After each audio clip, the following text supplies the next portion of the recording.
जब पुण्य बहुत इकट्ठे हो जाते हैं ना, पुण्य का घड़ा भर जाता है, तो ये प्रारब्ध का रूप लेता है। और प्रारब्ध का रूप लेकर के क्या होगा, आपका जन्म अंबानी जी के घर में हो जाएगा, बिल गेट्स के घर में हो जाएगा, वॉरेन बुफे के घर में हो जाएगा। मात पिता भ्राता हर कोई, संकट में पूछत नाही कोई, स्वामी एक है आस तुम्हारी, हाय हरहु मम संकट भारी, धन निर्धन को देत सदाही। ये शिव चालीसा में है, धन निर्धन को देत सदाही, जो कोई जाचे सो फल पाई। पैसे के 3 भोग हैं, पैसे को यूज करो, अपने ऊपर खर्चा करो, एंजॉय करो फैमिली के ऊपर। दूसरा, पैसे को दान करो, वरना तीसरा पैसे का नाश होता है। भृगु ऋषि ने भृगु संहिता लिखी थी, और लाल किताब जो लिखी थी वो सूर्य नारायण भगवान ने लिखी थी। तो अरुण देवता ने रावण को लाल किताब ये कह करके दी, अगर तू इनसे इस युद्ध के विचार को त्यागेगा तो ये मैं शास्त्र तुझे देता हूँ, और इससे तू अपनी पीढ़ियों को, अपने बच्चे, कल को जो तेरे बच्चे पैदा होंगे उनको तू तार सकता है। ये जो ग्रहों के आपस में जो कॉम्बिनेशन है, सूर्य चंद्रमा,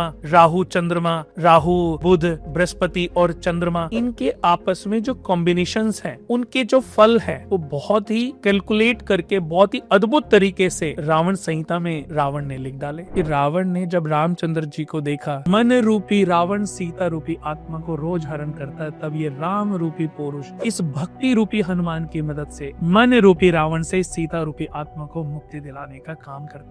तो बस यही मांगता हूँ कि भगवान, जिसकी किस्मत तूने बदलना लिखी है ना, बस उसी को मेरे पास भेजना। मैं ये समझता हूँ कि कोई भी मनुष्य किसी की किस्मत को बदल नहीं सकता। देखा जाए आज हम क्या कर रहे हैं कि व्यक्ति की जन्म कुंडली में जितने भी एंसेस्ट्रल ऋण दोष हैं, पैतृक ऋण भार हैं, पूर्व जन्म में जो पाप कर्मों से प्रायश्चित करने का काम हम करा रहे हैं। कि मनुष्य में भी 4 वर्ण बने हुए हैं। सबसे पहले जो मनुष्य में जन्म मिलता है वो शूद्र वर्ण में मिलता है, जिसमें सेवा भाव हो, वो शूद्र वर्ण है। उसके बाद उनसे जब मुक्ति मिलती है, जब मोक्ष मिलता है, तो शूद्र से अपग्रेड होकर के जन्म मिलता है वैश्य वर्ण में। जब वहाँ मोक्ष प्राप्त होता है तब जन्म मिलता है क्षत्रिय वर्ण में। फिर अंत में जन्म मिलता है ब्राह्मण वर्ण में, जिसके अंदर ज्ञान बांटने का भाव हो। पुराने कर्म उसके बहुत खराब थे, अब उसको फल भोगना है, यहाँ पर ठीक न्यूट्रलाइज करना है, उसको ठीक करना है। उसका फास्टेस्ट तरीका क्या है कि अपने पुराने पापों को या पुराने बुरे कर्मों को न्यूट्रलाइज कर सकता है इस जन्म में। लेकिन अगर किसी ने इसी जन्म में पाप किए, वो इसी जन्म में भी उसको न्यूट्रलाइज कर सकता है। अगर आज कोई